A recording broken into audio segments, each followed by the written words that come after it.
Today I'm going to introduce you to a simple technique and a mnemonic device that will help you remember how to go about uh, using quotations and using evidence within your writing. So the technique is called ICE. That's the mnemonic device.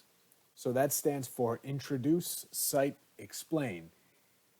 And that's what you need to do each time you use a piece of evidence in your writing. You need to introduce it, you need to cite it, and you need to explain it.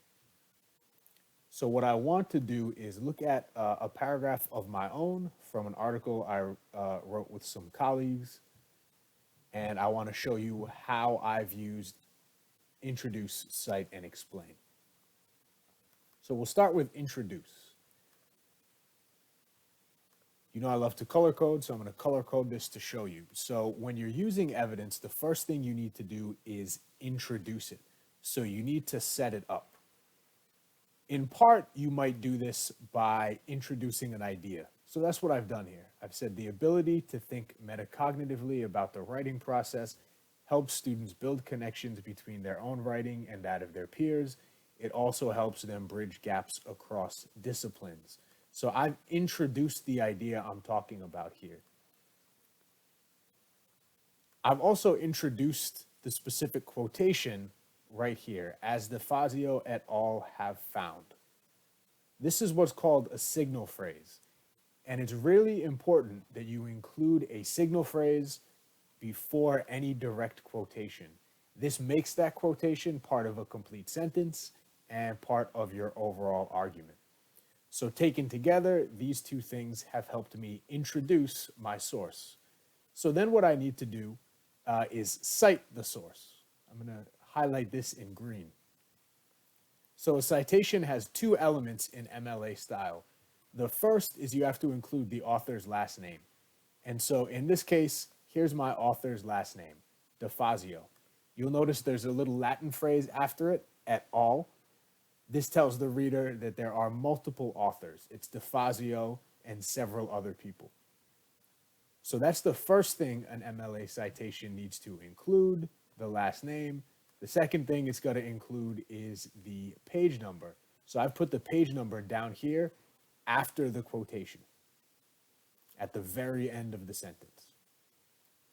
Now, as long as I have these two things, I am all set in terms of citation. And then the last thing I need to do is explain. So I need to explain the significance of whatever evidence I've presented. So I'm going to highlight this in purple. If we come back down, you'll see immediately after the quotation, I have offered an explanation of its significance. I'm not going to read through it. You can certainly do that if you'd like. But this explains to my reader what is significant about the evidence and how it fits into my overall argument. So you need to think about ICE each time you introduce a piece of evidence. You need to first introduce it. That's going to include any information your reader needs to understand the context. And it's also going to include a signal phrase. So my signal phrase here is as DeFazio et al. Have found, but it can really be many different things. And so your reading shares some different signal phrase examples. It could be according to Smith. Smith thinks. Smith argues. Smith says. Anything to introduce that quotation and make it part of a complete sentence. Then you'll have your quotation. You need to make sure you have a citation. So that'll include the author's last name and the page number, if there is a page number. And then you always want to make sure that you explain your evidence afterwards. So this is how you use ICE. This is a good example of it. If you have any questions at all, we'll be able to talk more in class this week. I hope that this brief breakdown will be helpful. So remember, whenever you're working with quotations, make sure you put them on ICE.